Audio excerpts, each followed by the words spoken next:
What is going on, guys? Best Man here. For today's video, I have a sort of an update, vlog style video. There's not going to be any gameplay except for the end. I'm going to show you a little teaser of something that's coming out next week. But, we had some exciting news drop today. And, I guess if you want to call it exciting, I'll get to that in a second. But MLG did announce that they were picking up League of Legends, and then was going to have an invite-only sort of qualification for teams. And then they also announced the Heart of the Swarm for StarCraft 2.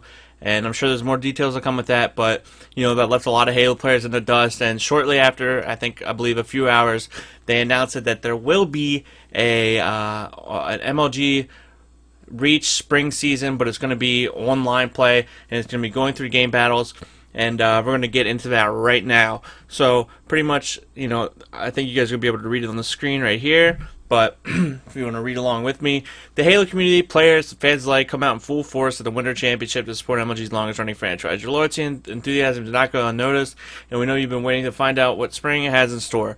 We're happy to announce that Halo will be a part of the season through a new online Halo Reach Spring League. However, the game will not be played live at the Spring Championship. So this is going to be the first time, and I think, I should have cited my sources before this, but I think 59 events.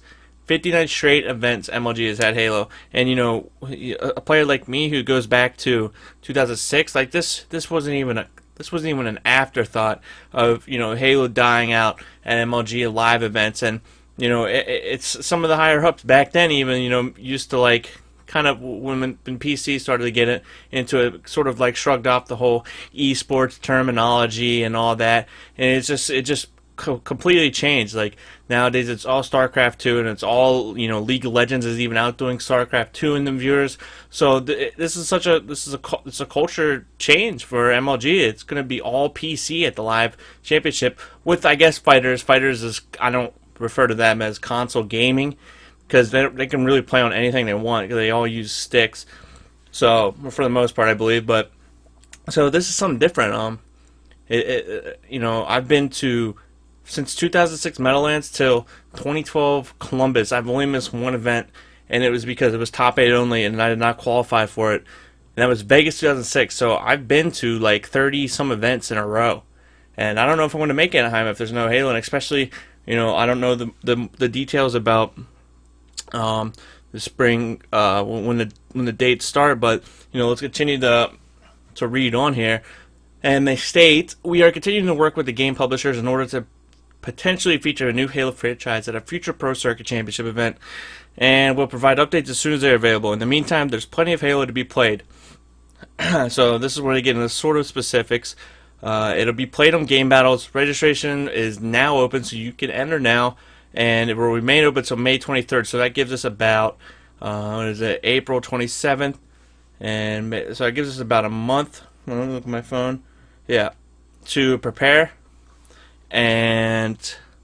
or to sign up. The registration fee is only 25 game battles credit, and that comes out to about $17. And anyone living in North America may enter. After registration, this is where I find it interesting. At the registration closes, teams will be split into divisions, and league play will begin. The league will run for 2 months, with teams playing every Tuesday and Thursday night at 9 p.m. Eastern. At the end of league play, the top teams will be seeded into a double elimination bracket that will run for several weeks. We will be covering league and bracket play on a regular basis and tracking the progress of teams throughout the season. So, this is also interesting. I believe the last online tournament we had was the Dr. Pepper tournament, and that's when Darkest Hour won. If anyone remembers that, it was Naded, Legit, Goofy, and Twilight. I believe they won. I'm not sure. But that was just like a bracket, just kept going on and on. So this is gonna run for, let me see here, over 2-3 months. Yeah, it's 2 months. So every Tuesday and Thursday night for 2 months they'll be playing.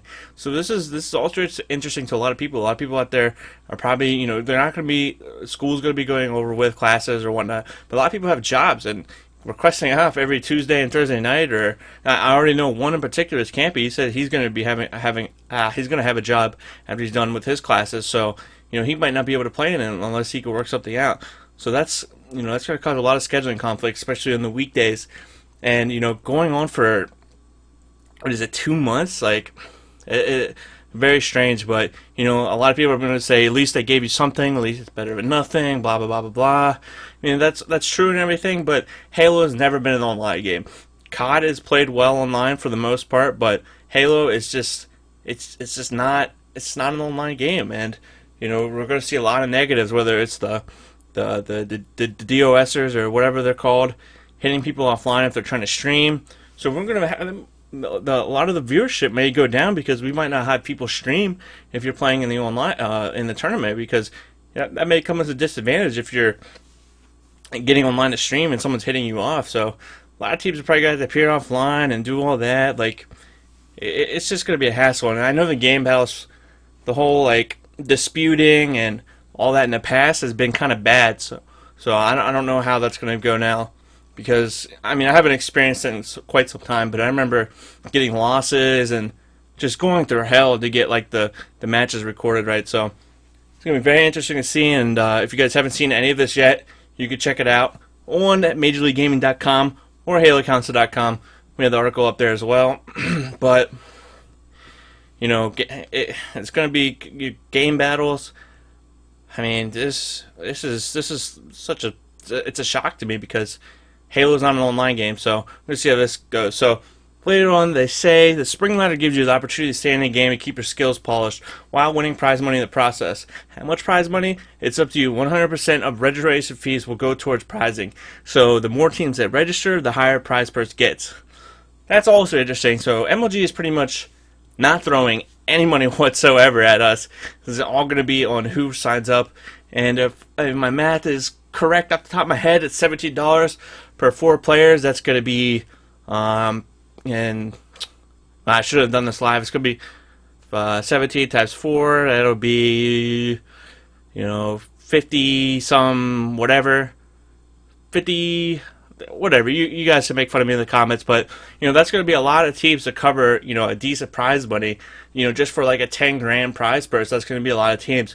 But I also think it's going to be an advantage, sort of, because you know, a lot of people can't make it out to the events. And you know, Columbus is a pretty centralized location for people to travel to.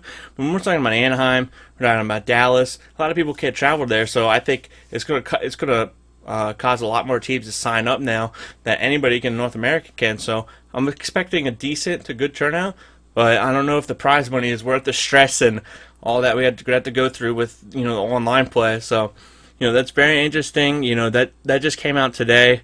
I'm sure we're going to talk about it on the Halo Council show next week, Wednesday at 10 p.m. Eastern. That's my shameless plug for now. Me, DMAC, Nexi, and Gandhi. So we know we might get a pro on to talk about that. But you know, like, this is, you know, very shocking to me. You know, as I've said, you know, always we've been on the circuit for 6+ years since I've been going. So you know, all PC. It just seems like, you know, going into Halo 4, we gotta see what console gaming can bring, because Call of Duty is big right now, but they don't have LAN. So when Treyarch releases their new Black Ops 2, it's gonna be like Black Ops 2 versus Halo 4, because Black Ops 2 comes out a week after Halo 4 does. So it's gonna be interesting to see, you know, what happens in the future for MLG. I would like to see Reach at Raleigh, because I believe Raleigh is like the middle of August sometime, and it'll be like a week before PAX, and PAX is what is prime for Halo, no pun intended. For all Halo news, so that's going to be really cool to see. And you know, with that being said, I hope you guys sign up if you're interested. You know, let me know if you're going to be getting a team together. $17, 25 game battles credits. You know, hit me up in the comment section. You know, let me know what you think about all of this. And you know, that moves on to my next topic. Next Friday, one of my dudes, he's that dude Chaos. He's going to be editing a Minitage of mine. And this is just sort of be like, you know, 3 minutes long, 2 minutes long. And I'm going to show you guys a preview right here to end this video. And, you know, I hope you guys enjoyed this little breakdown, update. In case you guys have been out of the loop for today, you know, if you want a place to discuss it, you know, let me know. Give me a thumbs up, all that. And I'll talk to you guys next time.